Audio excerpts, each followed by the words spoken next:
सूरजपुर नाम का एक छोटा सा कस्बा था जहाँ की हवा में मिट्टी की सौंधी खुशबू और गपशप की मिठास घुली रहती थी। इस कस्बे में रहता था भोला, एक 30 साल का नौजवान जिसका सपना था कि वो एक दिन अंग्रेजी में धारा प्रवाह बात करेगा और शहर की चकाचौंध में अपनी किस्मत चमकाएगा। भोला का दिल बड़ा था पर उसकी जेब छोटी। फिर भी उसने ठान लिया कि वो अंग्रेजी सीखेगा, चाहे कुछ भी हो जाए।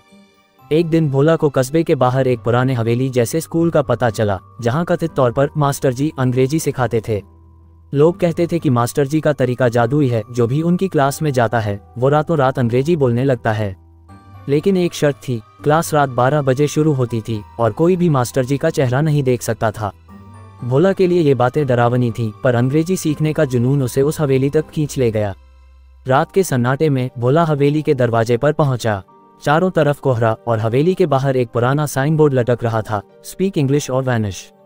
भोला का दिल धक धक कर रहा था, लेकिन उसने हिम्मत जुटाई और अंदर कदम रखा। अंदर अंधेरा था, सिवाय एक मध्यम लालटेन के जिसके नीचे एक कुर्सी पर कोई बैठा था। मास्टर जी, भोला ने डरते डरते पूछा। जवाब में एक गहरी भारी आवाज आई, बैठ जा भोला, अंग्रेजी का जादू शुरू होने वाला है।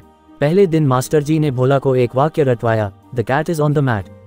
भोला ने 100 बार दोहराया, लेकिन हर बार उसका उच्चारण कुछ यूं निकलता, the cat is on the mud. Master ji ने हंसते हुए कहा, भोला तुम्हारी जीभ तो ट्रैक्टर की तरह चलती है, धीरे बोलो वरना बिल्ली डरकर भाग जाएगी। भोला को गुस्सा आया, लेकिन मास्टर जी की हंसी इतनी संक्रामक थी कि वो भी हंस पड़ा। क्लास खत्म होने के बाद मास्टर जी ने भोला को एक पुरानी किताब दी और कहा, इसे रात को पढ़ना, लेकिन किसी को मत बताना। किताब का नाम था the secret of fluent English. Bhola ने किताब खोली तो उसमें अजीब अजीब चित्र थे, जैसे कोई जादू टोना की किताब हो। एक पेज पर लिखा था, speak these words at midnight and English will flow like a river. Bhola को लगा ये सब मजाक है, लेकिन उसने फिर भी कोशिश करने का फैसला किया। उसी रात भोला ने किताब में लिखे शब्दों को पढ़ा, O spirit of Shakespeare grant me thy tongue. जैसे ही उसने ये शब्द बोले, कमरे में हवा का एक तेज झोंका आया और बत्ती गुल हो गई।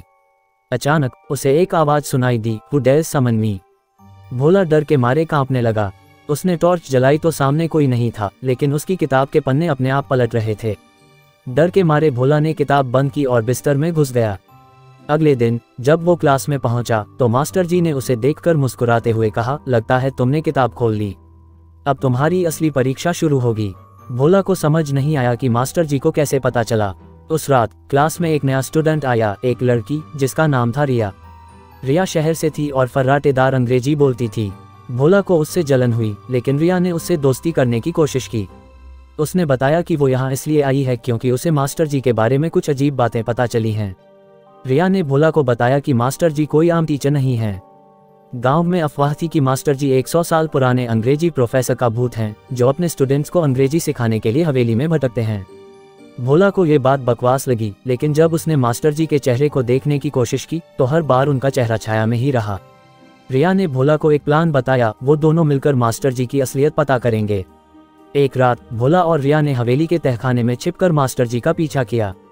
वहां उन्हें एक पुराना कमरा मिला जिसमें ढेर सारी किताबें और एक तस्वीर थी जिसमें मास्टर जी जैसा ही एक शख्स था, लेकिन 1920 के कपड़ों में।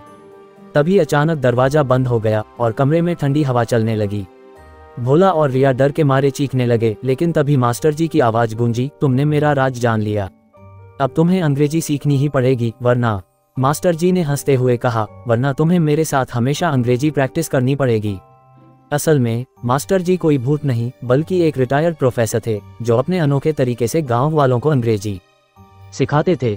वो रात की क्लास और रहस्यमयी हवेली का ड्रामा सिर्फ स्टूडेंट्स का ध्यान खींचने के लिए था। किताब का जादू भी बस एक मनोवैज्ञानिक ट्रिक थी जो स्टूडेंट्स में आत्मविश्वास जगाती थी। भोला और रिया ने मिलकर मास्टर जी की क्लास को और मशहूर किया। भोला अब the cat is on the mat को सही बोलने लगा था और उसकी अंग्रेजी इतनी अच्छी हो गई कि वो शहर जाकर एक कॉल सेंटर में नौकरी पा गया। रिया और भोला दोस्त बन गए और मास्टर जी की हवेली अब कस्बे का सबसे मशहूर अंग्रेजी स्कूल बन गया।